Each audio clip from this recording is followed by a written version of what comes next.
한국은 우리보다 더욱 극한의 고온에 노출되었음에도 불구하고 단 한 명의 사망자도 발생하지 않았습니다.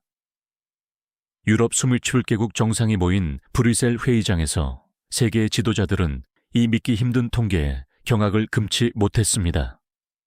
불가능합니다. 이는 분명 조작이 아닙니까? 프랑스 대통령 에마뉘엘 마크롱은 깊은 의구심을 표출했습니다. 유럽의 경제 대국인 독일과 프랑스가 폭염 앞에 무력하게 붕괴하고 있는 상황에서 훨씬 더 뜨거운 환경의 한국이 멀쩡하다는 사실은 충격 그 자체였습니다. 프랑스 국영방송사 프랑스 24의 베테랑 다큐멘터리 PD 엘리자 듀퐁은 이 미스터리를 직접 확인하기 위해 한국으로 향했습니다. 그리고 그녀가 섭씨 48도에 서울에서 목도한 실상은 상상을 초월하는 것이었습니다. 이 경이롭고 충격적인 실체를 지금부터 상세히 풀어냅니다. 저는 프랑스 24의 다큐멘터리 책임 PD 엘리자 듀퐁입니다. 20년간 전쟁, 기아, 난민 사태 등 인류의 고난을 취재해왔지만 지난 7월 초 유럽을 휩쓴 현실은 그 어떤 재난과도 비견될 수 없었습니다. 루브르가 폐쇄됩니다. 다시 한번 알립니다. 루브르 박물관이 무기한 폐쇄됩니다. 라디오에서 흘러나온 긴급 속보를 듣는 순간 저는 제 귀를 의심할 수밖에 없었습니다. 파리의 상징이자 인류 문명의 정수가 담긴 보고가 문을 닫는다니요.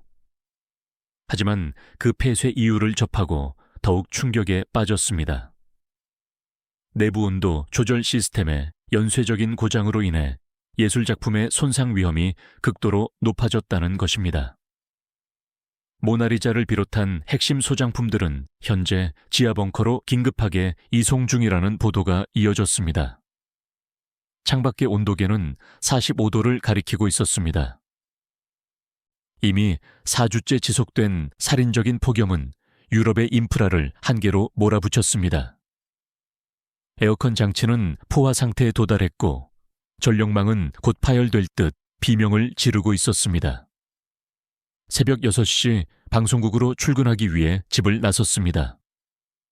평소 같으면 상쾌해야 할 아침 공기는 문을 여는 순간 폐부를 태우는 듯한 뜨거운 열기로 변해 있었습니다. 벌써 38도예요.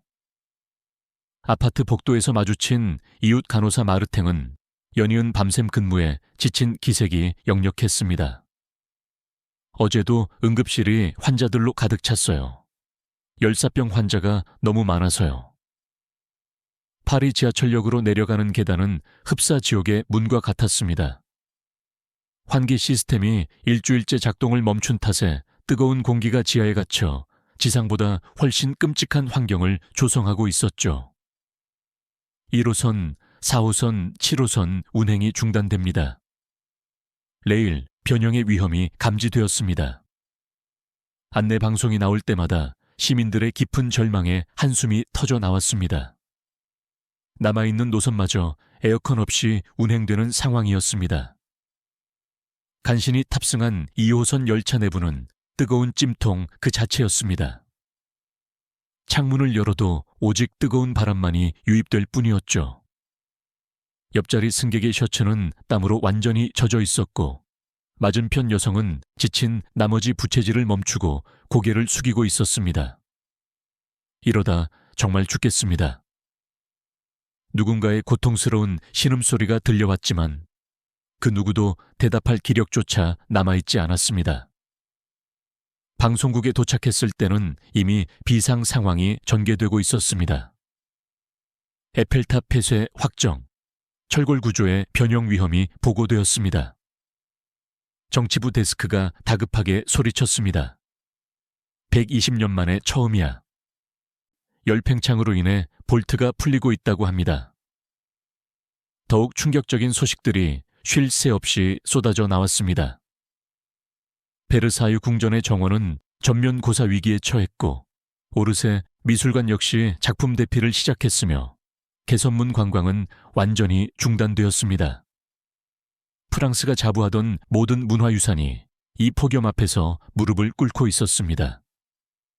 편집 회의가 시작되었으나 주제는 오직 하나였습니다. 오늘도 폭염 특집입니다. 다른 뉴스는 이제 의미가 없습니다. 편집장 자크 르루아의 얼굴에는 깊은 피로와 주름이 새겨져 있었습니다. 프랑스만의 문제가 아닙니다. 유럽 전체가 지금 녹아내리고 있습니다. 화면에 띄워진 유럽 지도는 그야말로 충격적인 현실을 보여주었습니다. 스페인 남부는 50도를 넘어섰고 이탈리아는 49도, 그리스는 51도를 기록했습니다. 심지어 북유럽조차 40도를 웃돌았으며 GDP 1위인 독일도 45도를 초과했습니다. 런던에서 연락이 왔습니다. 빅벤 시계탑이 멈췄다고 합니다. 국제부 기자가 다급하게 전했습니다. 140년 만에 처음이랍니다. 시계탑 내부 온도가 70도를 넘어서 기계 장치가 오작동을 일으켰답니다. 로마 콜로셈 일부 붕괴 위험, 아테네 파르테논 신전 대리석 균열, 바르셀로나 사그라다 파밀리아 공사 전면 중단 등 믿기 어려운 소식이 연속되었습니다. 유럽의 자존심이 속절없이 무너지고 있었습니다. 점심시간이 되었지만 군의 식당마저 문을 닫았습니다. 조리실 온도가 60도를 초과하여 요리사들이 쓰러졌다는 이유였습니다. 도시락을 사와야 했으나 밖으로 나가는 것은 자살 행위와 다름없었습니다. 아스팔트 표면 온도는 이미 70도를 넘어섰고 건물 그늘조차 40도를 웃돌았기 때문입니다. 오후 3시 프랑스 전력공사 EDF 칸은 공포스러운 공식 발표를 내놓았습니다. 원전 5기가 추가로 가동 중단되었습니다. 냉각수 온도 한계를 초과했습니다. 이미 멈춰선 3기를 포함하여 총 8기의 원자로가 멈춰선 것입니다. 이는 프랑스 전체 전력 생산량의 40%가 순식간에 사라졌음을 의미했습니다. 순환 정전 시간을 12시간으로 확대합니다. 시민들의 절망은 급기야 분노로 치닫기 시작했습니다. 정부는 도대체 무엇을 했는가? 이럴 줄 몰랐는가? 방송국 앞에서는 시위가 벌어졌지만 더위에 지친 시위대는 30분도 차에 버티지 못하고 흩어졌습니다. 저녁 뉴스를 준비하며 각국 특파원들과 연결했습니다. 베를린 특파원의 보고가 먼저였습니다. 독일 전역 아우토반 50% 통행 금지입니다. 아스팔트가 녹아내려 차량이 빠지는 사고가 속출하고 있습니다. 로마 특파원이 이어서 상황을 보고했습니다. 이탈리아 정부는 국가 비상 사태를 선포했습니다. 로마 시내의 모든 분수가 말랐고 식수 배급제가 시행되고 있습니다. 마드리드, 리스본, 아테네 등 유럽 전역에서 비슷한 절망적인 소식이 이어졌습니다. 결국 EU 정상회의는 무기한 연기되었습니다. 브뤼셀까지 이동할 수 없다는 것이 공식적인 이유였습니다. 정치부 기자가 전한 이 소식은 상황의 심각성을 극명하게 보여주었습니다. 밤 9시 퇴근길은 더욱 끔찍했습니다. 정전으로 가로등마저 꺼진 파리 거리는 완전히 암흑천지였고 상점들은 일찌감치 문을 닫았습니다. 집으로 걸어가는 20분 동안 저는 길에 쓰러진 사람을 3명이나 목격했습니다. 구급차는 이미 포화 상태라 도착하지도 않았습니다. 집에 도착했을 때 또 다른 절망적인 뉴스가 저를 기다리고 있었습니다. 오늘 하루 유럽 전역 열사병 사망자 4,231명. 내일은 더욱 늘어날 전망입니다. TV를 끄고 창밖을 내다봤습니다. 불빛이 꺼진 에펠탑은 어둠 속에 침묵하고 있었습니다. 문명의 상징이 침묵에 빠진 것입니다. 이대로 끝인가? 절망감이 물밀듯 밀려왔습니다. 인류가 쌓아 올린 모든 것이 이 더위 앞에서 무력했으니까요. 그러나 바로 그때 제 휴대폰 화면에 뜬 하나의 영상이 모든 것을 바꿔놓을 줄은 정말 예상하지 못했습니다. 휴대폰 화면에 선명하게 떠 있는 자막을 보는 순간 저는 제 두 눈을 의심했습니다. 48도 부산 해운대 실시간. 그런데 화면 속 풍경은 수많은 인파가 해변의 파라솔 아래서 환하게 웃고 있는 모습이었습니다. 아이들은 모래성을 쌓고 있었고 젊은이들은 서핑을 즐기고 있었습니다. 이것은 말도 안 됩니다. 저는 저도 모르게 중얼거렸습니다. 48도라면 유럽 기준으로는 즉시 국가 비상사태를 선포해야 할 온도였습니다. 그런데 저 사람들은 마치 평범한 여름날처럼 행동하고 있었습니다. 영상을 다시 되돌려 재생해 보았습니다. 조작의 흔적을 찾아보려 했으나 너무나 자연스러웠습니다. 파도소리, 아이들의 즐거운 웃음소리, 갈매기 울음소리까지 생생하게 들려왔습니다. 댓글을 확인해 보니 이미 수천 개가 달려 있었습니다. 이건 가짜야. 합성이 분명해. 미쳤어. 48도에서 저것이 가능하다고? 한국 정부의 정치적 선전일 거야. 그러나 반박 댓글 역시 만만치 않았습니다. 나 부산에 살고 있는데 진짜입니다. 지금도 해변에 사람 많아요. 왜 안 믿습니까? 우리는 원래 이렇게 살아왔습니다. 유럽인들이 나약한 거 아닙니까? 그때 새로운 영상이 올라왔습니다. 서울 한강다리 새벽 5시 45도. 끝없이 이어지는 자전거 행렬이 보였습니다. 출근하는 사람들이었습니다. 헬멧과 가벼운 운동복 차림으로 페달을 밟는 모습이 너무나 일상적이었습니다. 도저히 믿을 수 없어 영상 분석 프로그램을 가동해 보았습니다. 픽셀 하나하나를 확대하고 프레임을 쪼개서 확인했지만 그 어디에도 조작의 흔적은 없었습니다. 메타데이터도 정상이었고 촬영 시간과 GPS 정보도 완벽하게 일치했습니다. 이후 더 많은 영상이 본물처럼 쏟아지기 시작했습니다. 대구 동성로 밤 9시 42도. 거리 축제가 한창이었습니다. 무대 위 가수가 열창하고 관객들은 열렬히 환호하고 있었죠. 음향 장비와 조명이 내뿜는 열기까지 더해졌을 텐데도 모두가 행복해 보였습니다. 제주 올레길 오전 11시 46도. 수십 명의 트레킹 그룹이 걷고 있었습니다. 가이드가 앞장서고 참가자들이 담소를 나누며 따라가는 모습이 평화로웠습니다. 심지어 노인들까지 모자와 선글라스 차림으로 꿋꿋이 걷고 있었습니다. 새벽 3시가 되어서야 겨우 잠자리에 들었지만 잠이 오지 않았습니다. 그 영상들이 계속 머릿속을 맴돌았습니다. 어떻게 가능한 것일까? 무엇이 그들을 이토록 다르게 만드는 것일까? 다음날 아침 방송국은 벌집을 쑤신 듯 온통 난리가 났습니다. 다들 한국 영상 봤습니까? SNS가 폭발 직전입니다. 조회수가 1억을 넘었습니다. 편집장 자크 르루아는 긴급 회의를 소집했습니다. 자, 의견을 들어봅시다. 이게 사실이라고 생각합니까? 정치부 수석기자 르네 뒤마가 먼저 입을 열었습니다. 말도 안 됩니다. 48도에서 야외 활동이라니. 이것은 분명 정치적 선전일 것입니다. 그러나 디지털팀의 세실 고티에가 반박했습니다. 영상 분석 결과 조작은 없었습니다. 그렇다면 어떻게 설명하시겠습니까? 인간이 48도에서 저렇게 활동할 수 있다는 말입니까? 어쩌면 우리가 알지 못했던 방법이 있을지도 모릅니다. 과학부 기자 알렉스 지라르는 신중하게 발언했습니다.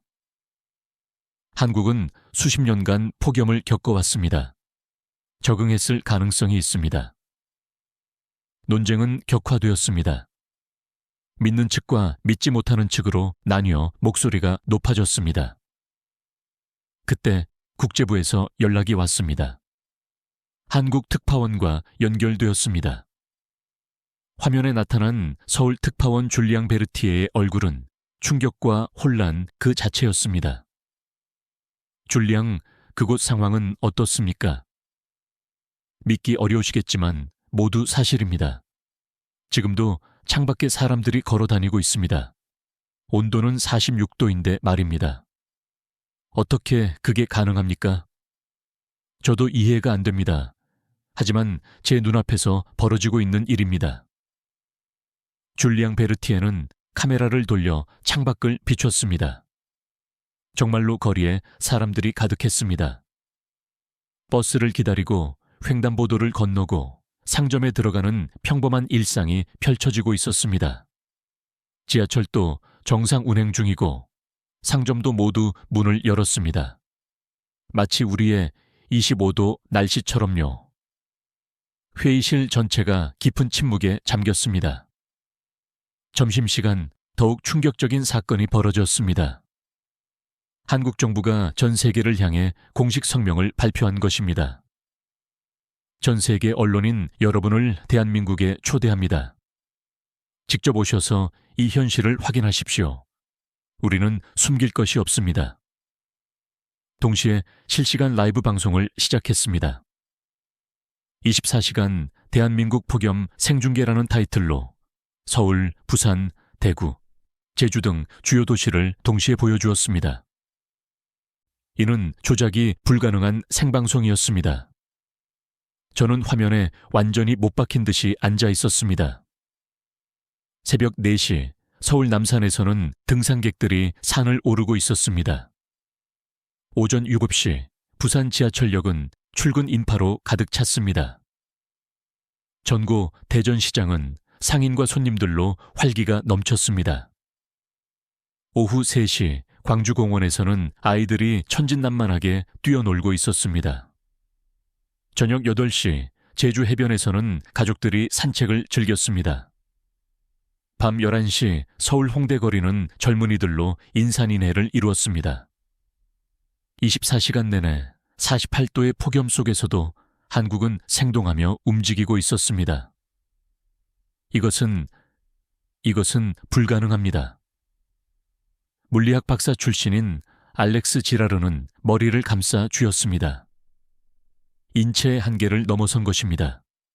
과학적으로 설명이 되지 않습니다.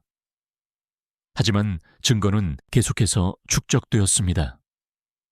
한국의 의료 데이터가 공개된 것입니다. 열사병 환자 수, 응급실 현황, 사망률 통계까지. 놀랍게도 한국의 열사병 사망률은 유럽의 10분의 1 수준에 불과했습니다. EU과학위원회는 긴급 성명을 발표했지만 이론적으로 불가능하다는 주장만을 되풀이할 뿐 현실을 설명하지 못했습니다. 소셜미디어는 폭발했습니다. 한국인은 슈퍼휴먼인가? 우리가 너무 나약한 것인가? 비밀이 무엇인지 제발 알려달라. 프랑스 시민들의 반응은 뜨거웠습니다. 왜 우리는 못하는가? 정부는 무엇을 했는가? 한국은 되는데 당장 한국의 비밀을 알아내라. 그날 저녁 저는 결심을 굳혔습니다. 직접 가서 확인하겠습니다. 100번 듣는 것보다 한 번 보는 것이 낫습니다. 기자의 본능이 속삭이고 있었습니다. 이것은 21세기 최대의 특종이 될 것이다. 항공편을 예약한 다음 날, 예상치 못한 일이 벌어졌습니다. 엘리자에게 연락이 왔습니다. 편집장 자크 르루아가 저를 별도의 회의실로 불렀습니다. 그의 표정은 매우 심각했습니다. 국가안보부와 문화부, 그리고 엘리 제궁에서까지 연락이 왔습니다. 대통령 관저에서 직접 연락이 올 정도라니 사안이 얼마나 민감한지 짐작할 수 있었습니다. 엘리자, 한국 취재를 중단해달라는 군요. 국민들에게 잘못된 희망을 줄 수 있다는 것이 공식 입장입니다. 잘못된 희망이란요. 사실을 확인하는 것이 왜? 엘리자, 생각해 보십시오. 만약 한국이 정말로 48도에서 정상적인 생활을 하고 있다면 우리 정부의 무능함이 여실히 드러날 것입니다. 시민들이 폭동을 일으킬지도 모릅니다. 정부의 논리는 이해했지만 받아들일 수 없었습니다. 진실을 숨기는 것이 오히려 더 위험하지 않을까요? 이미 전 국민이 그 영상을 보았습니다. 자크 르루아 역시 고뇌하는 표정이었습니다. 나도 알고 있습니다. 하지만 압력이 상당합니다. 방송 허가를 취소하겠다는 암시까지 있었습니다. 그때 밖에서 소란이 들려왔습니다. 회의실을 나가보니 편집부 전체가 모니터 앞에 모여 있었습니다. 이게 뭡니까? 한국에서 새로운 방송을 시작했습니다. 화면에는 전 세계인을 위한 한국의 여름 24시간 생중계라는 제목이 떠 있었습니다. 이번에는 단순한 거리 풍경이 아니었습니다. 각 분야의 전문가들이 직접 출연하여 상황을 설명하고 있었습니다. 한국 기상청 관계자가 말했습니다. 현재 서울 기온 47.3도, 습도 68%입니다. 체감 온도는 54도에 달합니다. 하지만 보시다시피 도시는 정상적으로 작동하고 있습니다. 카메라가 서울 시내를 비췄습니다. 출근하는 직장인들, 장을 보는 주부들, 공원에서 운동하는 노인들, 54도의 체감 온도가 무색할 정도로 평온한 일상이었습니다. 이어서 의사가 출연했습니다. 우리 병원 응급실 현황을 보여드리겠습니다. 서울대병원 응급실이 화면에 나타났는데 놀랍게도 한산했습니다. 오늘 열사병 환자는 단 3명입니다. 모두 경미한 증상입니다. 작년 같은 날에는 5명이었습니다. 어떻게 그것이 가능합니까? 진행자의 질문에 의사가 답했습니다. 20년간의 지속적인 적응과 대비가 만든 결과입니다. 개인의 체질 개선부터 사회 시스템까지 모든 것이 유기적으로 연결되어 있습니다. 더 놀라운 것은 시민 인터뷰였습니다. 더운 것은 사실입니다. 하지만 살만합니다. 30대 직장인이 말했습니다. 어릴 때부터 이런 여름을 보냈기 때문에 익숙합니다. 그리고 도시 곳곳에 시원한 장소가 마련되어 있잖아요. 10대 학생도 인터뷰에 응했습니다. 학교도 정상 수업합니다. 교실에 에어컨이 있고 복도에 냉수대가 있어서 별로 불편한 것은 없습니다.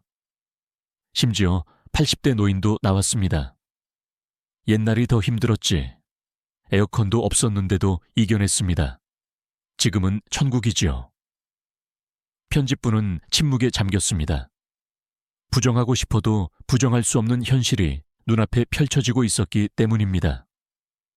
그때 르네 뒤마가 끝까지 저항했습니다. 저것은 세트장일 것입니다. 거대한 스튜디오에서 찍는 거라고요. 하지만 곧 그의 주장도 무너졌습니다. 드론 카메라가 상공으로 올라가며 서울의 정형을 보여준 것입니다. 한강, 남산타워, 63빌딩 등 서울 전체가 한 화면에 담겼습니다. 세트장으로는 구현 불가능한 규모였습니다. 더 결정적인 증거가 제시되었습니다. 구글 어스 실시간 위성 영상과 대조해본 결과 완벽하게 일치했습니다. 실시간 교통정보, 대기 오염 수치, 전력 사용량까지 모든 데이터가 정상적인 수치를 보이고 있었습니다. CNN, BBC, NHK 등 세계 주요 언론들이 앞다퉈 보도하기 시작했습니다. 한국의 기적인가 아니면 우리의 실패인가? 48도를 이긴 나라의 비밀, 선진국의 기준을 제고하다 등의 헤드라인이 쏟아졌습니다. 프랑스 정부의 압력은 더욱 거세졌습니다. 문화부 장관이 직접 전화를 걸어왔습니다. 이 보도로 인한 사회적 혼란은 당신들이 책임질 것입니까? 하지만 이미 사태는 돌이킬 수 없는 상황이었습니다. 프랑스 시민들이 거리로 쏟아져 나오기 시작한 것입니다.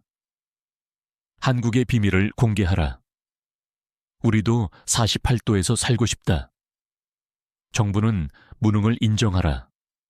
시위대는 폭염에도 불구하고 샹젤리제 거리를 가득 메웠습니다. 그런데 아이러니하게도 30분 만에 수십 명이 열사병으로 쓰러졌습니다. 우리의 비참한 현실을 그대로 보여주는 장면이었습니다. 소셜미디어는 더욱 뜨거워졌습니다. 한국에 거주하는 프랑스인들이 증언을 쏟아내기 시작했습니다. 저 파리 출신인데 서울에서 3년째 살고 있습니다. 처음엔 죽을 것 같았지만 시스템에 적응되더군요. 한국은 완전히 다릅니다.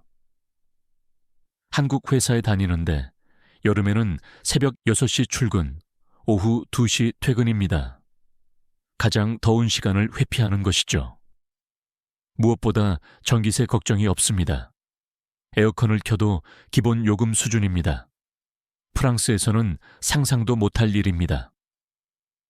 이런 증언들이 나오자 프랑스 시민들의 분노는 극에 달했습니다. 그날 저녁 마크롱 대통령이 긴급 대국민 담화를 발표했습니다. 국민 여러분, 우리는 인정해야 합니다. 한국이 우리보다 앞서 있다는 것을. 하지만 이미 신뢰를 잃은 정부의 말을 믿는 시민은 없었습니다. 다음 날 놀라운 일이 벌어졌습니다. 유럽연합 전체가 움직이기 시작한 것입니다. 독일 총리가 먼저 나섰습니다. 우리는 한국에서 배워야 합니다. 자존심은 생명보다 중요하지 않습니다. 이어서 이탈리아, 스페인, 네덜란드가 동참했습니다. EU 공동 한국 방문단을 구성하겠습니다. 그리고 한국 정부는 다시 한번 경이로운 발표를 했습니다. 모든 것을 공개하겠습니다. 기술, 정책, 노하우 모두를. 인류는 함께 살아남아야 하기 때문입니다. 이 발표를 듣고 저는 확신했습니다. 더 이상 주저할 수 없다고, 진실을 확인해야 한다고. 자크, 저 가겠습니다. 정부가 뭐라고 하든 상관없습니다. 편집장 자크 르루아는 한숨을 쉬며 고개를 끄덕였습니다. 가십시오. 그리고 진실을 가져오십시오.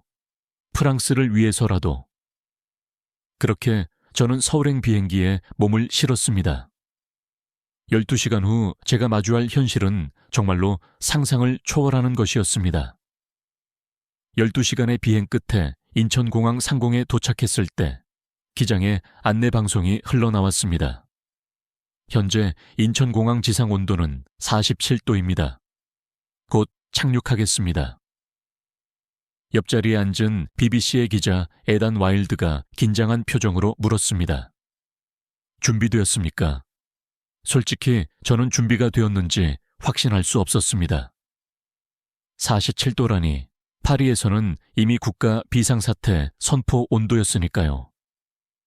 비행기가 활주로에 닿는 순간 창밖으로 보이는 풍경에 먼저 놀랐습니다. 지상 근무자들이 평상복 차림으로 일하고 있었습니다. 긴팔 작업복에 모자를 쓰고 있었지만 방결복이나 특수장비는 전혀 없었습니다. 저 사람들이 정말 47도에서 독일 기자 클라우스 리히터의 말이 채 끝나기도 전에 비행기 문이 열렸습니다. 예상대로 뜨거운 공기가 밀려 들어왔지만 동시에 경이로운 일이 벌어졌습니다. 탑승교 입구에서 즉시 시원한 바람이 불어왔습니다. 온도가 단계적으로 변하는 것이 느껴졌습니다. 47도에서 40도, 35도, 30도로 점차 낮아졌습니다. 어서 오십시오, 유럽 기자단 여러분. 한국 외교부 직원들이 밝은 미소로 저희를 맞이했습니다. 놀라운 점은 그들의 복장이었습니다. 가벼운 여름 정장 차림이었는데 전혀 힘들어 보이지 않았습니다. 폭염 적응 브리핑을 먼저 받으셔야 합니다. 이쪽으로 오시죠. 특별 대기실로 안내받았는데 그곳에서 첫 번째 큰 충격을 받았습니다. 벽면 전체가 거대한 스크린이었고 실시간 공항 정보가 표시되고 있었습니다. 현재 외부 온도 47.3도, 습도 71%, 체감 온도 55도. 공항 내부 구역별 온도 A구역 24도, B구역 23도, C구역 25도. 냉각 에너지 사용률. 태양광 45%, 지열 30%, 그리드 25%. 안내 직원이 설명을 시작했습니다. 인천공항은 거대한 기후 적응 시스템입니다. 단순한 건물이 아니라 생존 인프라죠. 그녀가 리모컨을 누르자 공항 단면도가 나타났습니다. 지하 50m까지 냉각 시스템이 구축되어 있습니다. 겨울에 생성한 얼음을 저장했다가 여름에 사용합니다. 겨울 얼음을 여름까지요? 이탈리아 기자 이렌 카라가 경악했습니다. 네, 특수 단열 기술로 가능합니다. 이는 한국 전통의 석빙고를 현대적으로 재해석한 것입니다. 이어서 개인 장비를 나눠주었습니다. 스마트 웨어러블입니다. 착용자의 천, 심박수, 탈수 상태를 실시간으로 모니터링합니다.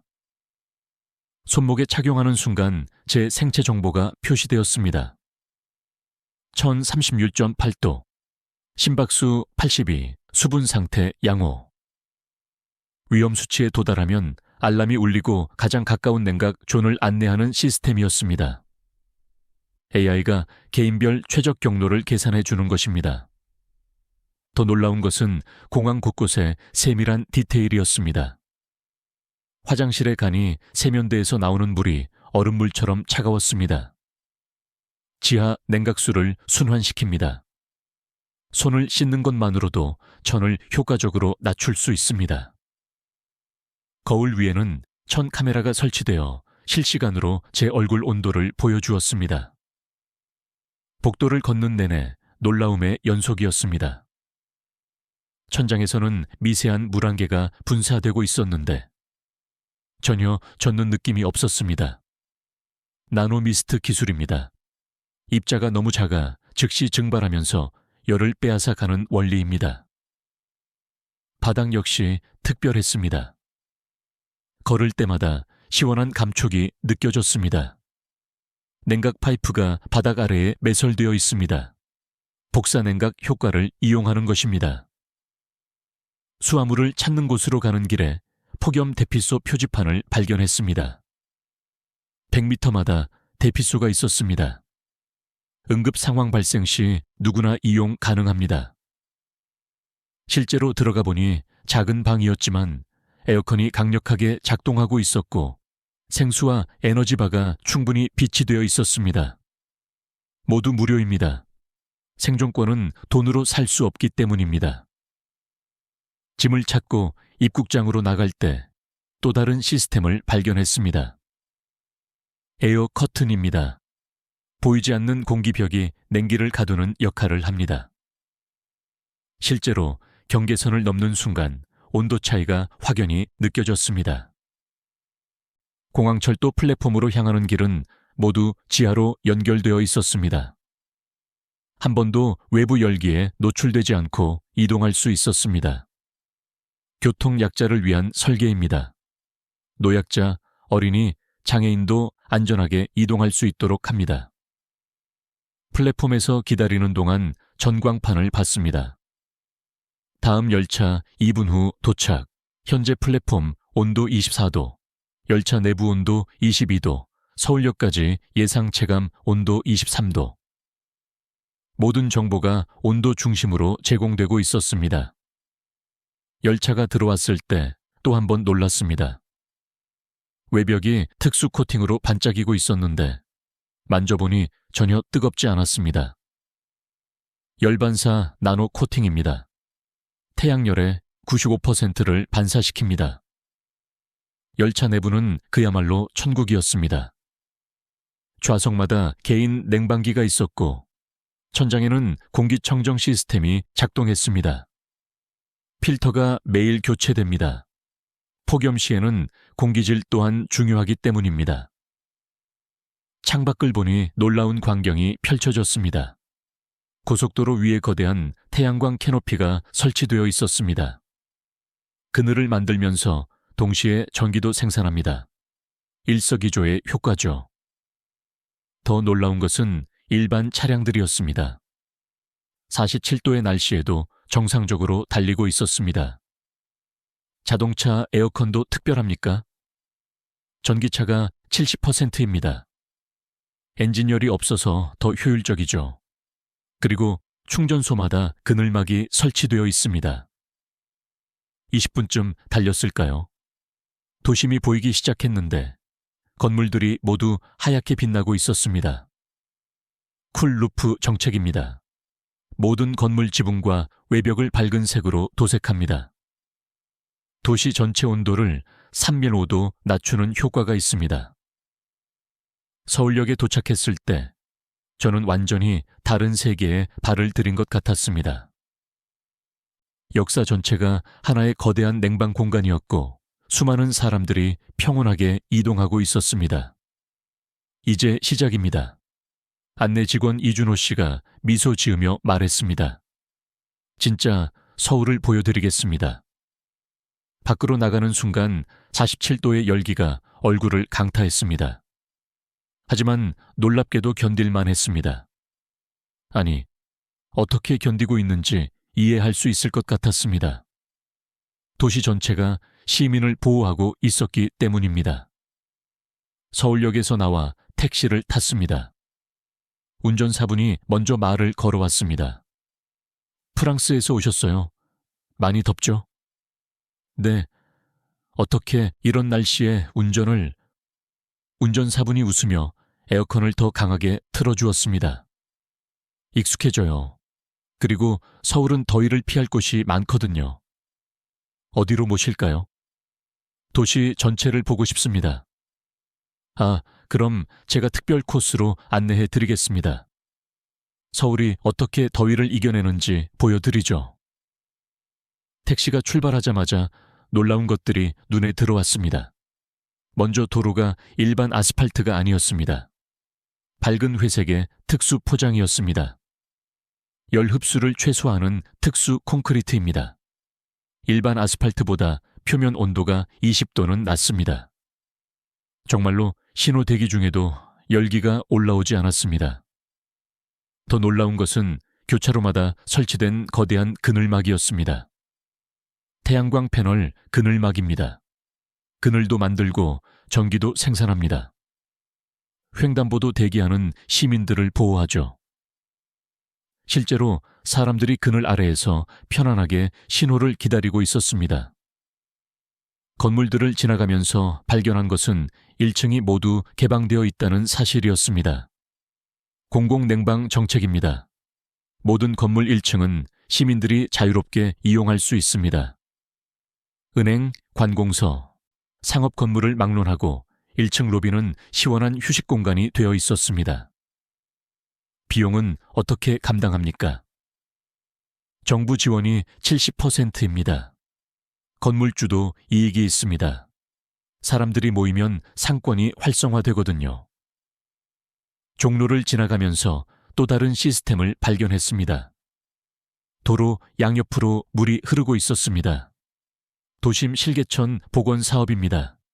청계천처럼 작은 물길들을 만들었습니다. 증발하면서 주변 온도를 낮춥니다. 물개는 벤치가 있었고 사람들이 발을 담그고 있었습니다. 시원하다. 한 아이가 웃으며 물장난을 치고 있었습니다. 47도의 한낮에 말이죠. 광화문 광장에 도착했을 때 저는 할 말을 잃었습니다. 거대한 분수가 작동하고 있었는데 그것은 일반 분수가 아니었습니다. 안개 분수입니다. 초미세 물입자를 분사하여 주변 온도를 10도 낮춥니다. 정말로 광장에 들어서니 확연히 시원해졌습니다. 더 놀라운 것은 바닥이었습니다. 맨발로 걸어도 뜨겁지 않았습니다. 특수 타일입니다. 열을 반사하고 내부의 냉각수가 순환합니다. 광장에는 수백 명의 사람들이 있었습니다. 나무 그늘 아래 앉아있는 노인들, 분수 주변에서 사진을 찍는 관광객들, 자전거를 타고 지나가는 시민들. 어떻게 다들 밖에 있을 수 있죠? 택시 기사님이 설명했습니다. 10분만 걸으면 시원한 곳이 나옵니다. 지하철역, 건물 지하상가 등 도시 전체가 냉방망으로 연결되어 있거든요. 실제로 광장 곳곳에 지하로 내려가는 입구가 있었고 냉방 쉼터라는 표지판이 붙어 있었습니다. 남산으로 향하면서 목격한 것은 더욱 충격적이었습니다.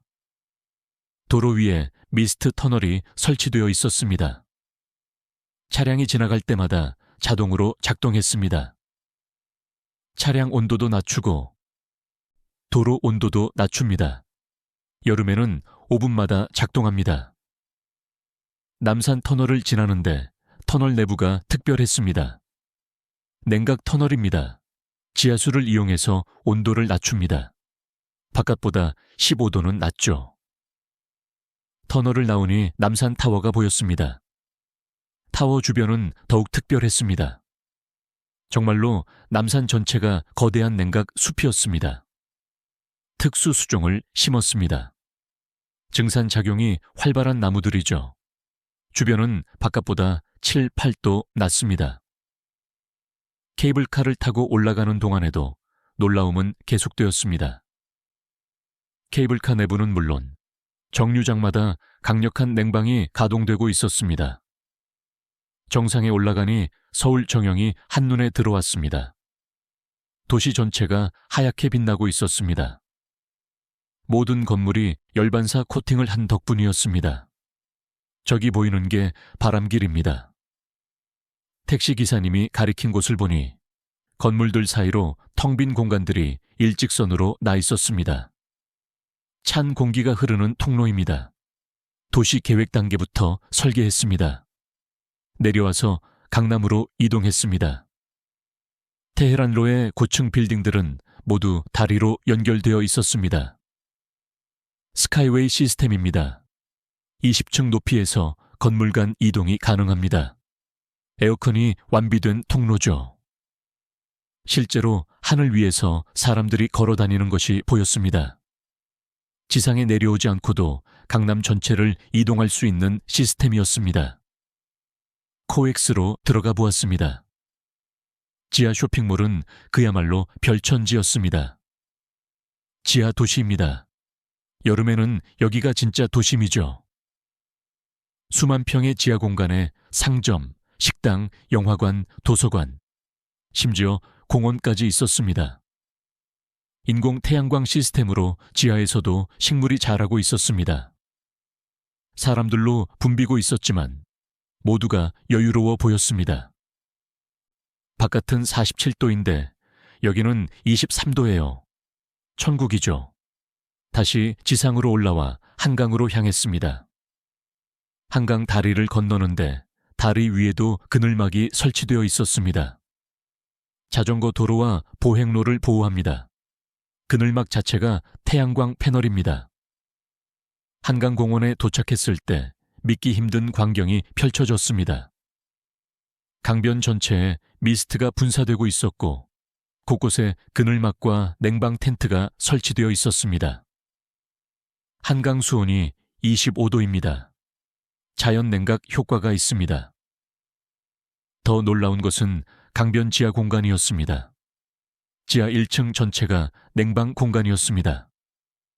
화장실, 샤워실, 휴게실이 완비되어 있었습니다. 실제로 들어가 보니 시원한 지하 공간에서 많은 사람들이 쉬고 있었습니다. 이 모든 것이 무료입니까? 당연합니다. 더위는 재난이며 재난 대피는 국가의 의무입니다. 택시를 타고 돌아오면서 기사님이 말했습니다. 이게 다가 아닙니다. 밤에는 더 특별하죠. 서울의 여름밤은 낮보다 활기찹니다. 호텔로 돌아오면서 생각했습니다. 서울은 더위와 싸우는 것이 아니었습니다. 더위를 관리하고 통제하고 함께 살아가는 방법을 찾은 것이었습니다. 도시 전체가 하나의 거대한 생존 시스템이었습니다. 그리고 그 중심에는 사람이 있었습니다. 모든 시스템이 시민의 생존과 편의를 위해 설계되어 있었기 때문입니다. 그날 밤 저는 일기에 이렇게 기록했습니다. 서울은 미래 도시다. 우리가 꿈꾸던 그 미래가 바로 여기에 있다. 다음 날 아침 호텔 직원이 특별한 제안을 했습니다. 오늘이 초복입니다. 한국 전통을 경험해 보시겠어요? 초복이 무엇인지 몰랐지만 무엇이든 경험해 보고 싶었습니다. 더위를 이기는 우리 조상들의 지혜를 보여드리겠습니다. 가이드로 나선 이준호 씨와 함께 새벽 5시에 호텔을 나섰습니다. 왜 이렇게 일찍 출발합니까? 재래시장은 새벽이 가장 활기찹니다. 그리고 아직은 좀 시원하지 않습니까? 정말로 새벽 기온은 35도, 낮보다는 확실히 나았습니다. 남대문 시장에 도착했을 때 저는 또 한 번 놀랐습니다. 새벽인데도 시장은 사람들로 붐비고 있었습니다. 복날 장복입니다. 다들 삼계탕 재료를 사러 왔습니다. 더 놀라운 것은 시장의 구조였습니다. 천장에 거대한 차양막이 설치되어 있었고 곳곳에서 미스트가 분사되고 있었습니다. 전통시장 현대화 사업입니다. 상인과 손님 모두를 보호하죠. 닭을 파는 가게 앞에는 줄이 길게 늘어서 있었습니다. 80대는 넘어 보이는 할머니 한 분을 만났습니다. 혼자서 장을 보고 계셨습니다. 할머니, 이른 아침부터 힘드시지 않으세요? 아이고, 프랑스에서 왔구나. 이 정도는 아무것도 아니야. 내가 젊을 때는 에어컨도 없었어. 할머니의 장바구니를 들어드리며 이야기를 더 들었습니다. 옛날엔 어떻게 여름을 나셨나요? 지혜가 있었지. 삼복에는 뜨거운 것을 먹고, 낮에는 그늘에서 쉬고, 저녁에는 마당에서 잤어. 뜨거운 것을 먹으면 더 덥지 않습니까? 할머니가 껄껄 웃으셨습니다. 그게 아니야. 뜨거운 것을 먹고 땀을 빼면 오히려 시원해져. 천년을 그렇게 살았는데 틀릴 리가 있나. 인삼 가게에 들렀습니다. 주인 아저씨가 설명해 주셨습니다. 인삼이 몸에 열을 내리는 효과가 있습니다. 복날 삼계탕에 반드시 들어가는 이유죠. 서양 사람들은 찬 것만 찾던데 그래서 더 힘든 것입니다. 몸의 균형이 깨지거든요. 시장을 나와 전통 삼계탕 집으로 향했습니다. 3대째 이어온 종로 삼계탕 집이었습니다. 아침 7시인데 벌써 손님이 가득했습니다. 다들 출근 전에 들리는 것이었습니다. 복날에는 꼭 먹어야 한다고 믿기 때문입니다. 주방을 구경할 수 있게 해주셨는데 놀라운 광경이었습니다. 거대한 가마솥 수십 개에서 김이 모락모락 나고 있었습니다. 주방 온도는 50도가 넘을 것 같았는데 요리사들은 땀을 흘리면서도 괜찮아 보였습니다. 어떻게 견디십니까? 주방장이 답했습니다. 몸이 적응합니다. 그리고 우리도 삼계탕을 먹으면서 일하거든요. 힘이 나죠. 드디어 삼계탕이 나왔습니다. 뚝배기에서 뜨거운 김이 피어올랐습니다. 보기만 해도 땀이 날 지경이었습니다. 자, 한 숟가락 드셔보세요. 솔직히 망설여졌습니다. 바깥은 40도가 넘는데 뜨거운 국물이라니요. 하지만 첫 숟가락을 입에 넣는 순간 뭔가 달랐습니다. 뜨거운 국물이 목을 타고 내려가면서 온몸에서 땀이 쏟아졌습니다. 아, 덥다. 하지만 5분쯤 지나니 신기한 일이 벌어졌습니다. 몸이 가벼워지면서 오히려 시원한 느낌이 들기 시작했습니다. 이게 뭐죠? 이준호 씨가 설명했습니다. 이열치열 이레츠 레입니다. 뜨거운 것을 먹어 천을 올리면 몸이 스스로 온도를 낮추려고 합니다. 땀으로 열을 배출하는 것이죠. 옆 테이블의 아저씨가 덧붙였습니다. 에어컨만 쐬면 몸이 약해집니다. 이렇게 자연스럽게 천 조절하는 것이 건강에 좋습니다. 정말로 삼계탕을 다 먹고 나니 몸이 한결 가벼웠습니다. 밖으로 나왔을 때도 더위가 덜 느껴졌습니다. 이제 전통 한의원에 가볼까요? 종로의 한 한의원에 들어갔습니다. 600년 전통 한의학이라는 현판이 인상적이었습니다. 원장 선생님이 맥을 짚어보시더니 말씀하셨습니다. 열이 많은 체질이시네요. 서양분들은 대부분 그렇습니다. 그럼 찬 것을 먹어야 하는 것 아닌가요? 원장님이 고개를 저으셨습니다. 그것이 잘못된 상식입니다. 열이 많을수록 따뜻한 것으로 균형을 맞춰야 합니다. 처방받은 한약차를 마시니 몸이 편안해졌습니다. 우리 조상들은 에어컨 없이도 수천 년을 살았습니다. 자연과 조화를 이루는 방법을 알았거든요. 오후에는 일반 가정을 방문했습니다. 3대가 함께 사는 한옥이었습니다. 어서 오세요. 복날이라 온 가족이 모였습니다. 거실에는 에어컨이 있었지만 약하게만 틀어놓았고 대신 대청마루 문을 활짝 열어놓았습니다. 바람이 통하게 해야 합니다. 에어컨만으로는 부족하죠. 할아버지가 손자에게 부채 사용법을 가르치고 있었습니다. 이렇게 천천히 일정한 리듬으로 급하게 붙이면 오히려 더워진다. 할머니는 수박을 썰어 내오셨습니다. 복날엔 수박이 최고야. 몸에 열을 내려주거든.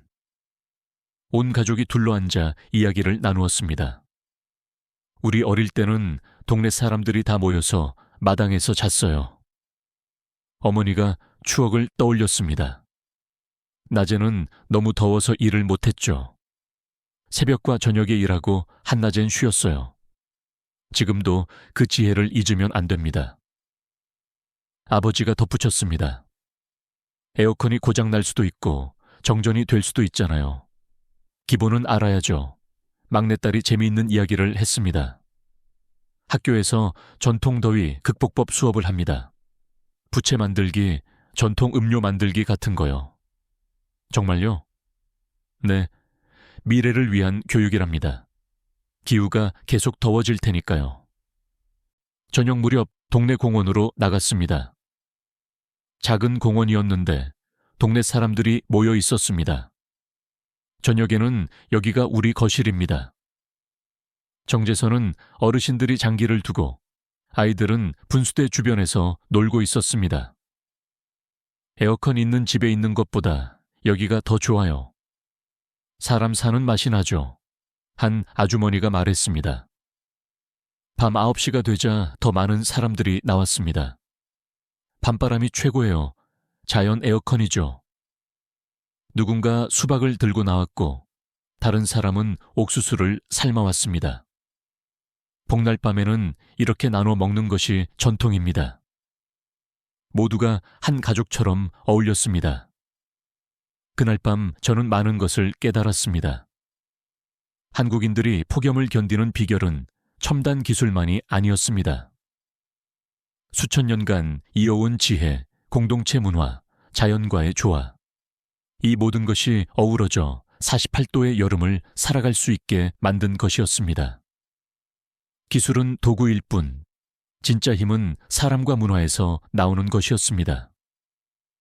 세 번째 날, 저는 한국인들의 하루를 처음부터 끝까지 따라다니기로 했습니다. 새벽 4시 알람이 울렸습니다. 창밖은 아직 어두웠지만 벌써 거리에는 움직임이 있었습니다. 새벽 산책 나가실 건가요? 호텔 로비에서 만난 직원이 물었습니다. 네, 한국인들의 새벽 일상이 궁금해서요. 그럼 남산이 좋을 것입니다. 새벽 등산객들이 많습니다. 택시를 타고 남산 입구에 도착했을 때 놀라운 광경이 펼쳐졌습니다. 새벽 4시 30분인데 주차장이 거의 다 차 있었습니다. 매일 이렇습니까? 네. 여름에는 새벽 산행이 대세죠. 해 뜨기 전이 가장 시원하니까요. 등산로 입구에는 안내 표지판이 있었습니다. 현재 기온 33도, 습도 78%, 체감온도 38도, 수분 보충 필수, 100m마다 급수대 있음.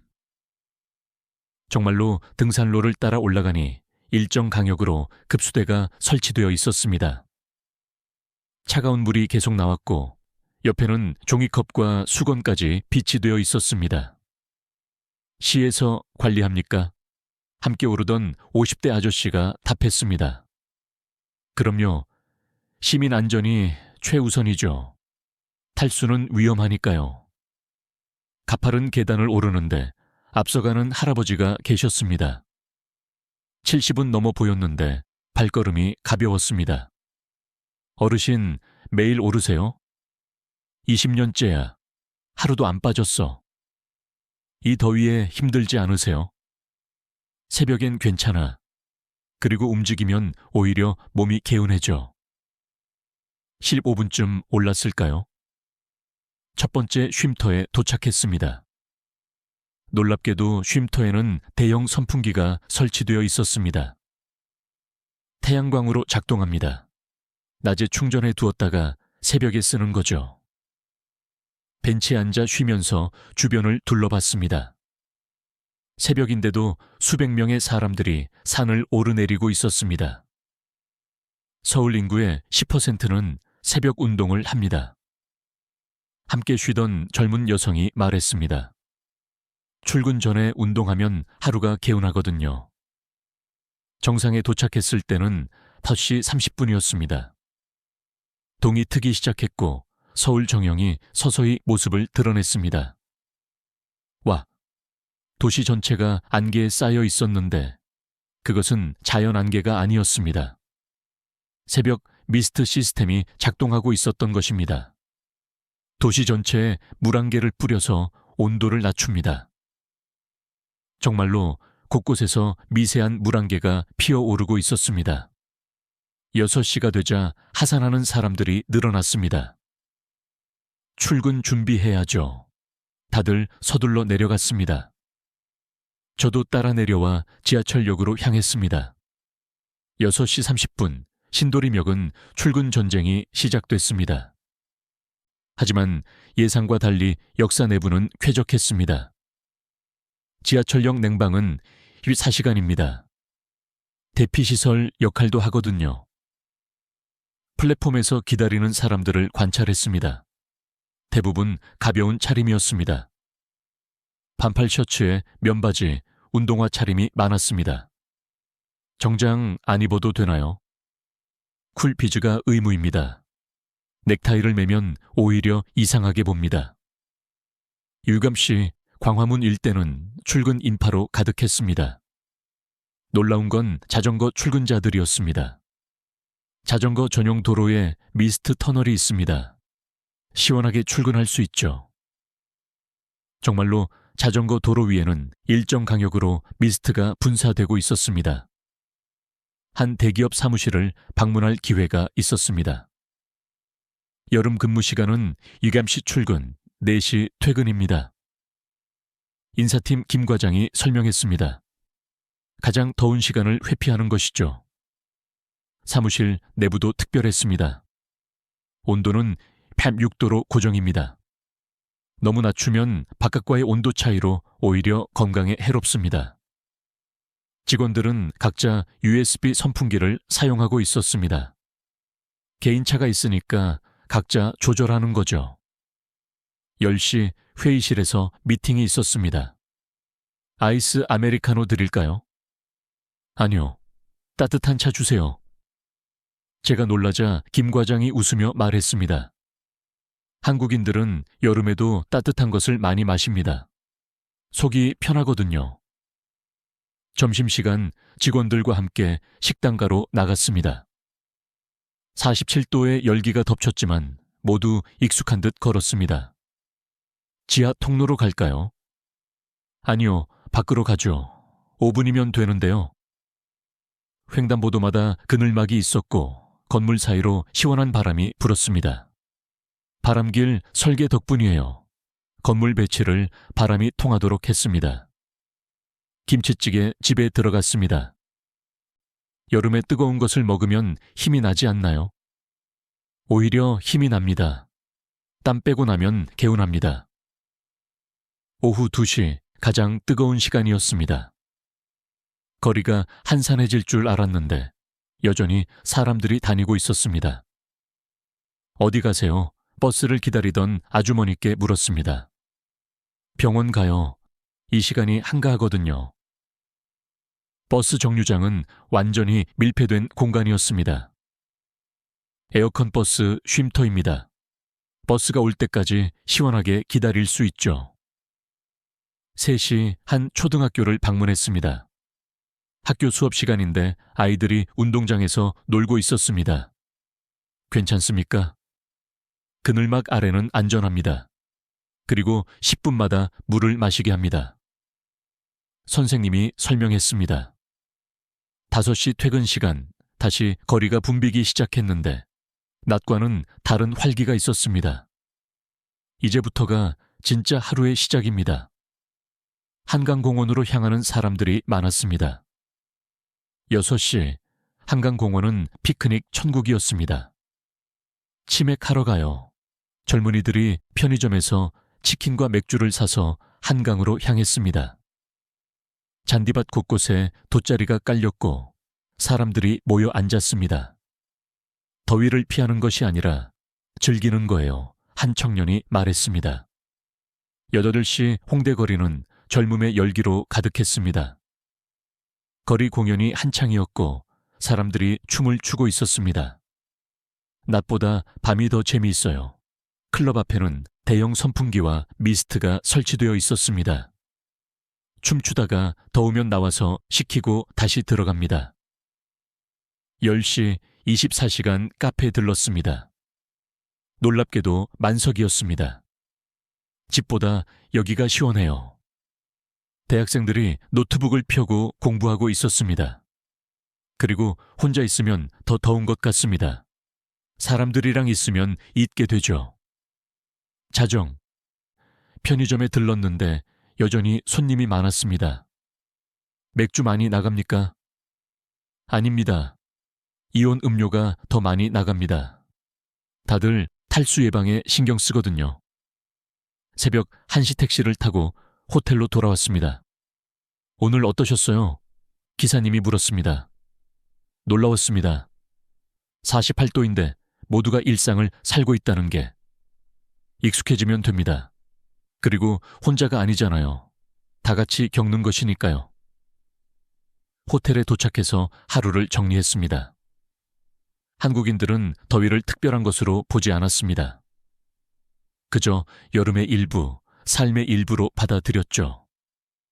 새벽 운동으로 하루를 시작해서 유연한 근무 시간으로 적응하고 뜨거운 음식으로 천을 조절하며 저녁에는 야외에서 즐기는 이 모든 것이 자연스럽게 연결되어 있었습니다. 무엇보다 인상적인 것은 공동체 의식이었습니다. 더위는 혼자 견디는 것이 아니라 함께 극복하는 것. 그래서 48도도 일상이 될 수 있었던 것입니다.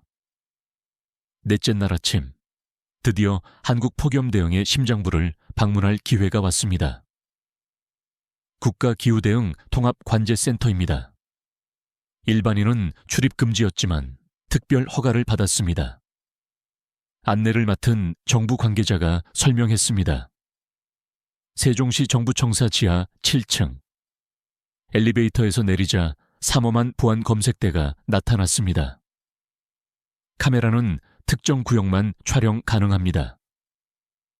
여러 단계의 보안을 거쳐 마침내 거대한 철문이 열렸습니다. 우와! 문이 열리는 순간 숨이 멎을 것 같았습니다. 축구장만 한 공간에 수백 개의 모니터가 빛나고 있었습니다. 중앙에는 건물 3층 높이에 초대형 스크린이 있었고 한반도 전체에 실시간 온도 지도가 표시되어 있었습니다. 현재 한반도 평균 기온 46기온 7도, 최고 기온 지역 대구 49.2도, 최저 기온 지역 설악산 정상 29리천 암도. 기계음 같은 목소리가 끊임없이 데이터를 읽어내고 있었습니다. 센터장 박현준 박사가 우리를 맞았습니다. 여기가 대한민국 여름의 컨트롤 타워입니다. 인구 5,200만 명의 생존을 책임지는 곳이죠. 그가 손짓하자 화면이 바뀌었습니다. 전국 500만 개의 센서에서 매초 데이터가 들어옵니다. 온도, 습도, 풍속, 일사량, 미세먼지. 수많은 숫자들이 폭포수처럼 흘러내렸습니다. 이것을 다 사람이 분석합니까? 아닙니다. AI가 합니다. 저희는 프로메테우스라고 부르는 인공지능입니다. 그때 중앙 화면에 빨간 경고등이 켜졌습니다. 긴급 상황 발생. 부산 해운대구 열돔 현상 감지. 실시간 온도 51.3도 급상승. 인구 밀집도 높음. 예상 피해 인원 3만 명. 즉시 대응 프로토콜 가동. 수십 명의 직원이 일제히 움직이기 시작했습니다. 박 센터장이 침착하게 지시했습니다. 레벨 3 대응. 미스트 시스템 최대 출력. 공공건물 긴급 개방. 시민 대피 알림 발송. 거대한 스크린의 부산 지도가 확대되었습니다. 실시간으로 대응 상황이 표시되었습니다. 미스트 시스템 작동 시작 30%, 70%, 100%. 공공건물 1.2몰 14개소 냉방 개방 완료. 시민 알림 발송 전송률 97.3%. 놀라운 것은 시민들의 반응이었습니다. CCTV 화면을 보니 사람들이 질서정연하게 가까운 건물로 대피하고 있었습니다. 훈련이 되어 있습니까? 매년 폭염 대피 훈련을 합니다. 지진 대피 훈련처럼요. 10분 만에 상황이 안정되었습니다. 해운대구 온도 48.7도로 하락. 위기 해제. 직원들이 안도의 한숨을 쉬었습니다. 이런 일이 자주 있습니까? 여름에는 하루 평균 50건입니다. AI가 미리 예측하여 30건 정도는 예방합니다. 다음은 에너지 관제실을 보았습니다. 여기가 진짜 핵심입니다. 벽면 가득 전력 수급 그래프가 움직이고 있었습니다. 현재 전국 전력 생산량 120기가와트, 소비량 118기가와트, 여유율 1.7%. 위험하지 않습니까? AI가 예측해서 조절합니다. 어느 지역에 얼마나 전력이 필요한지 미리 알고 배분하죠. 그때 한 직원이 보고했습니다. 태양광 발전 피크타임 접근 예상. 추가 생산량 30기가와트. 배터리 저장 시설로 전환하십시오. 박 센터장의 지시가 떨어졌습니다. 낮에 남는 전력을 저장했다가 밤에 쓰는 것입니다. 폭염일수록 태양광 발전이 많으니까요. 더 충격적인 것은 요금 시스템이었습니다. 여기 보십시오. 기초생활 수급자 가구 전기요금. 0원입니다. 네, 여름 4개월은 무료예요. 생존권이니까요. 일반 가구는 어떻습니까? 기본 사용량까지는 킬로와트 시당 30원, 한국 돈으로요. 유로로 환산하면 거의 공짜죠. BBC 기자 에단 와일드는 믿을 수 없다는 표정이었습니다. 그럼 수익은요? 전력공사가 적자를 봅니다. 정부가 보전해 주고요. 시민의 생명이 이익보다 중요하니까요. 다음은 의료 대응실이었습니다. 거대한 화면에 빨간 점들이 표시되어 있었습니다. 열 취약계층 실시간 모니터링입니다. 독거노인, 만성질 환자, 야외 근로자. 개인정보는 동의받은 분들만입니다. 그리고 익명화되어 있습니다. 위치와 위험도만 표시되죠. 한 점이 깜빡이기 시작했습니다. 강남구 독거노인 1000 이상 감지. 즉시 대응팀 출동. 예상 도착 시간 4분. 이후 도우미에게도 연락. 화면에서 구급차의 움직임이 실시간으로 보였습니다. 작년에 이 시스템으로 3,004명 구했습니다. 올해는 더 늘 것입니다. 시민 참여 시스템도 인상적이었습니다. 시민 제보 앱입니다. 쓰러진 사람을 발견하면 바로 신고할 수 있죠. 실제로 제보가 들어왔습니다. 종로 세가역 4번 출구. 할아버지 쓰러지심. 제보자가 응급처치 교육 이수자입니다. 영상 통화 연결. 화면에 시민이 나타났고 의료진이 지시했습니다. 그. 그늘로 옮기시고 목 뒤에 물을 뿌려주세요. 구급차가 도착할 때까지 시민이 응급처치를 했습니다. 시민 모두가 생명 지킴이인 거죠. 미래 예측실로 이동했습니다. 2050년 시뮬레이션을 보여드리겠습니다. 화면에 충격적인 그래프가 나타났습니다. 예상 최고기온 55도, 폭염일수 450일. 불가능하지 않습니까? 그래서 준비하는 것입니다. 20년 전에는 48도도 불가능하다고 했거든요. 미래 대응 계획이 펼쳐졌습니다. 지하도시 확장, 해상 거주시설, 극지방 이주 프로그램. SF 영화 같네요. 10년 후에는 현실이 될 것입니다. 국제협력실도 둘러봤습니다. 화상회의로 각국 담당자들이 연결되어 있었습니다. 방글라데시 다카, 기술 지원 요청합니다. 케냐 나이로비, 시스템 구축 자문을 부탁해요. 우리 기술과 경험을 무상으로 공유합니다. 인류 공동의 문제이니까요. 한 직원이 자랑스럽게 말했습니다. 마지막으로 본 것은 비상계획실이었습니다. 최악의 시나리오도 준비해야죠. 화면에 무시무시한 상황들이 나열되었습니다. 전국 동시정전, 60도 폭염 일주일 지속, 냉각 시스템 전면 마비. 대응책이 있습니까? 각 상황별로 100개 이상의 시나리오가 있습니다. 군대까지 동원하는 계획도 있고요. 센터를 나오면서 박 센터장이 말했습니다. 기술은 도구일 뿐입니다. 중요한 건 철학이죠. 어떤 철학 말입니까? 모든 시민의 생명은 평등하다. 돈이 없어서, 혼자여서, 늙어서 죽으면 안 된다. 밖으로 나오니 여전히 47도의 열기가 덮쳤습니다. 하지만 이제는 다르게 느껴졌습니다. 보이지 않는 곳에서 수많은 사람들이 시민을 지키고 있다는 것을 알았기 때문입니다. 그날 밤 저는 일기에 썼습니다. 한국의 진짜 비밀은 첨단 기술이 아니었다. 그것은 생명을 최우선으로 하는 가치관이었다. 한국에서 돌아온 다음 날, 파리는 여전히 45도의 열기에 신음하고 있었습니다. 하지만 저는 달라진 시선으로 도시를 바라봤습니다. 우리에게 부재하는 것들이 너무나 명확하게 보였습니다.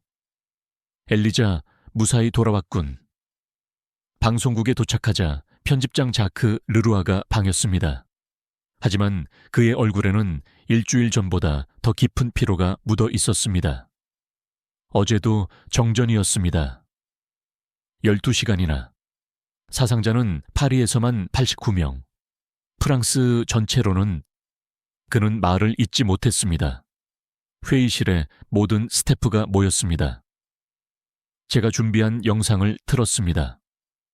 48도의 부산 해변에서 웃는 사람들, 47도의 서울에서 자전거 타는 시민들, 통합관제센터의 완벽한 시스템, 그리고 무엇보다 단 한 명의 열사병 사망자도 없었다는 통계.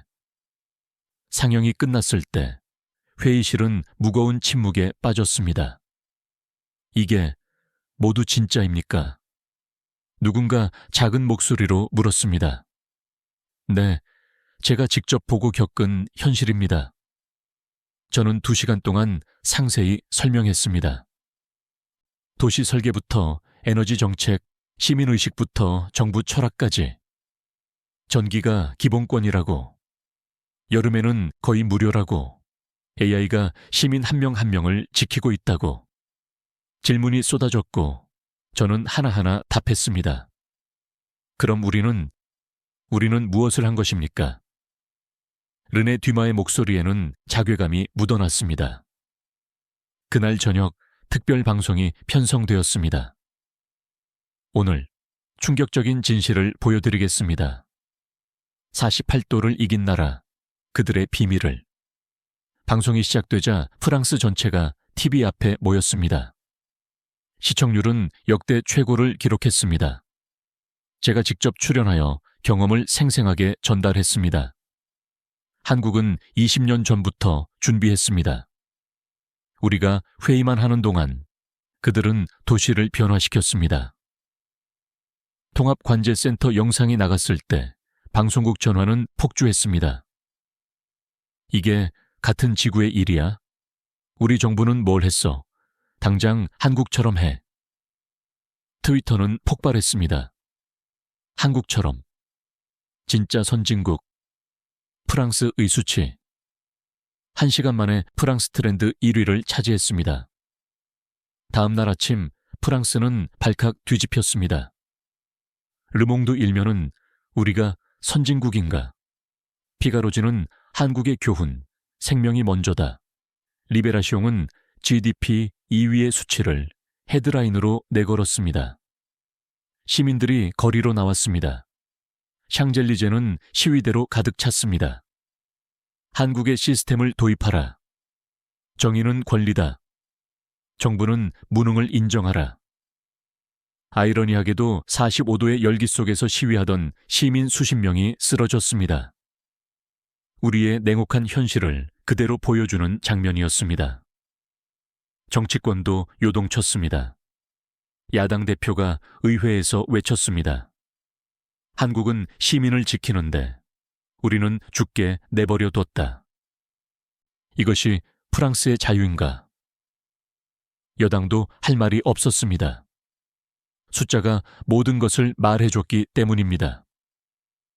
그날 저녁 마크롱 대통령이 긴급 대국민 담화를 발표했습니다. 프랑스 국민 여러분, 우리는 인정해야 합니다. 우리가 틀렸습니다. 대통령이 고개를 숙였습니다. 자존심 때문에 진실을 외면했습니다. 이제는 배워야 합니다. 그리고 놀라운 발표가 이어졌습니다. 한국의 공식 지원을 요청하겠습니다. 그들의 시스템을 배우고 도입하겠습니다. 하지만 시민들의 분노는 쉽게 가라앉지 않았습니다.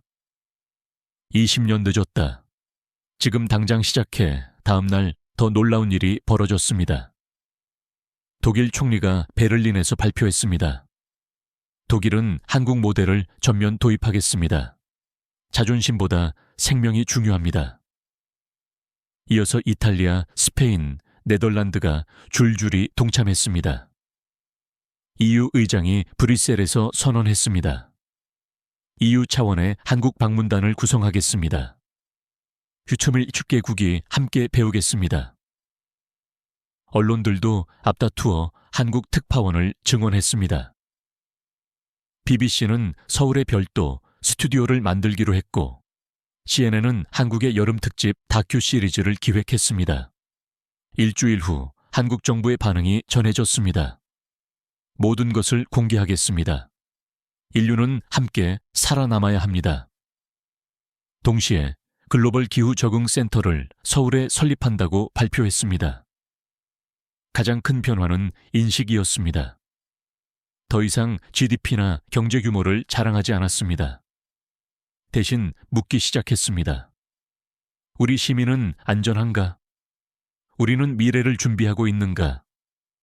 한 달 후 첫 성과가 나타났습니다. 파리 시내 10곳의 긴급 냉각센터가 문을 열었습니다. 한국 기업들이 기술을 지원했습니다. 비록 작은 시작이었지만 희망이 보였습니다. 유럽은 깨어났습니다. 늦었지만 아직 끝나지 않았습니다. 이제 진짜 변화가 시작된 것입니다. 저는 다시 서울을 찾았습니다. 이번에는 EU 한국 공동 다큐멘터리 2개의 여름, 하나의 미래의 제작차였습니다. 인천공항에 다시 도착했을 때 다른 감정을 느꼈습니다. 경외감보다는 친숙함이, 충격보다는 이해가 앞섰습니다. 다시 오신 것을 환영합니다. 엘리자 PD님, 한국 외교부 직원이 반갑게 맞이해 주었습니다.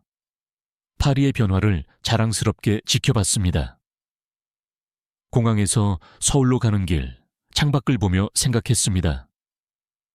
2년 전 이 모든 것이 불가능해 보였는데 이제 파리도 비슷한 길을 가고 있다고. 첫 촬영지는 한강이었습니다. 여기가 모든 것의 시작이었죠. 2년 전 그 폭염의 밤 수만 명이 나와 있던 바로 그곳이었습니다. 오늘도 기온은 47도. 하지만 이제는 그리 놀랍지 않았습니다. 파리도 많이 변했다면서요. 함께 온 한국 방송팀 초에 PD가 물었습니다. 네, 센 강변이 완전히 달라졌어요. 한강을 벤치마킹했죠.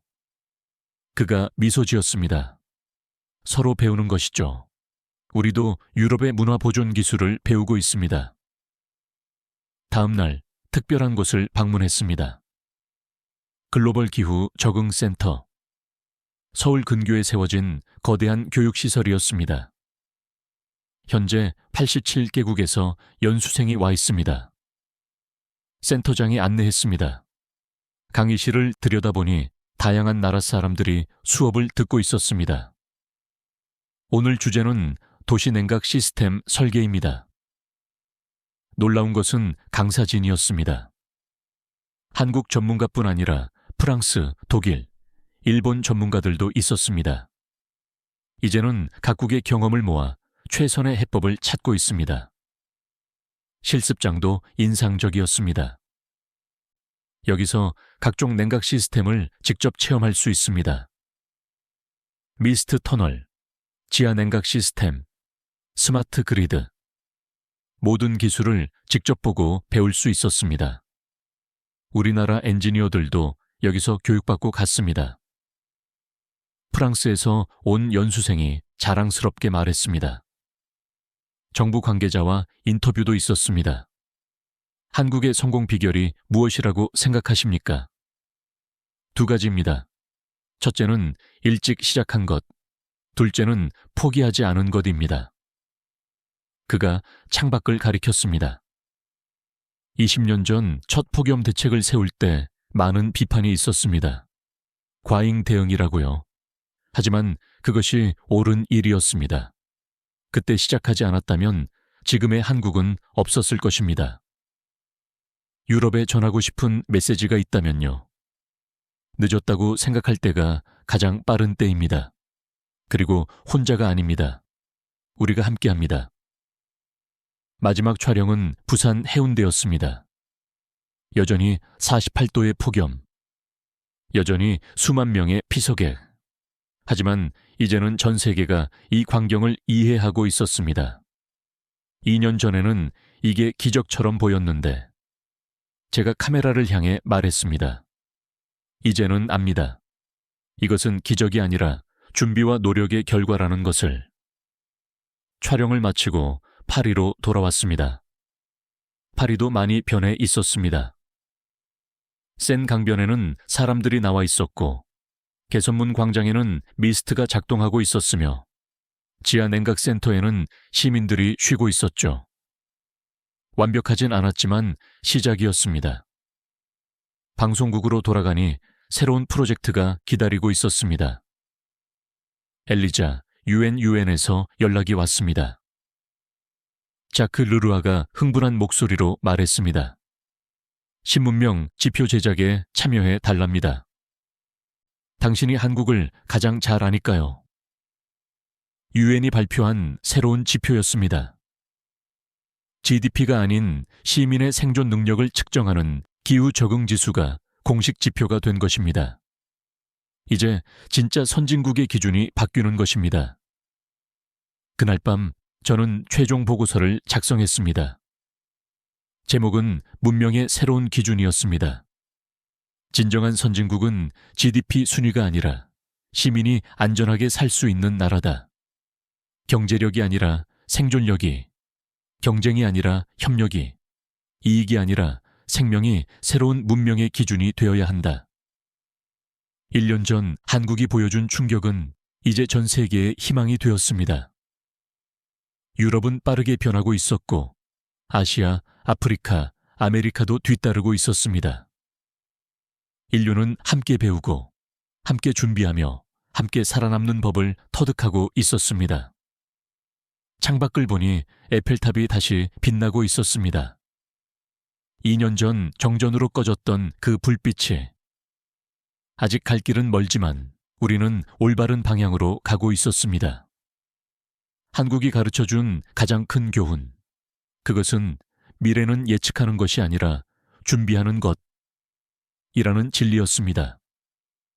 그리고 그 준비는 혼자가 아니라 함께 해야 한다는 것. 새로운 문명의 시대가 시작되고 있었습니다. 폭염은 여전히 위협이었지만 이제 인류에게는 희망이 있었습니다. 함께 만들어가는 생존의 희망이. 제 다큐멘터리는 이렇게 끝을 맺었습니다. 48도의 여름은 더 이상 종말이 아닙니다. 그것은 새로운 시작입니다. 인류가 함께 지나는 시작점입니다. 이 이야기가 기후위기의 심각성과 대한민국이 20년간 구축한 놀라운 생존 시스템, 그리고 생명 존중이라는 가장 기본적인 가치관이 어떻게 전 세계를 변화시키고 있는지 이해하는 데 도움이 되셨기를 바랍니다.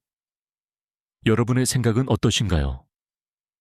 여러분의 도시나 국가가 한국의 시스템 중 가장 시급하게 도입해야 할 부분이 무엇이라고 보시는지 댓글로 남겨주십시오. 좋아요와 구독은 이 중요한 메시지가 더 많은 이들에게 전달되도록 돕는 큰 힘이 됩니다. 기후 위기 시대, 인류가 나아가야 할 방향에 대한 여러분의 소중한 의견을 공유해 주시고 더 나은 미래를 함께 만들어갈 수 있도록 이 영상을 널리 공유해 주시기를 간곡히 요청드립니다.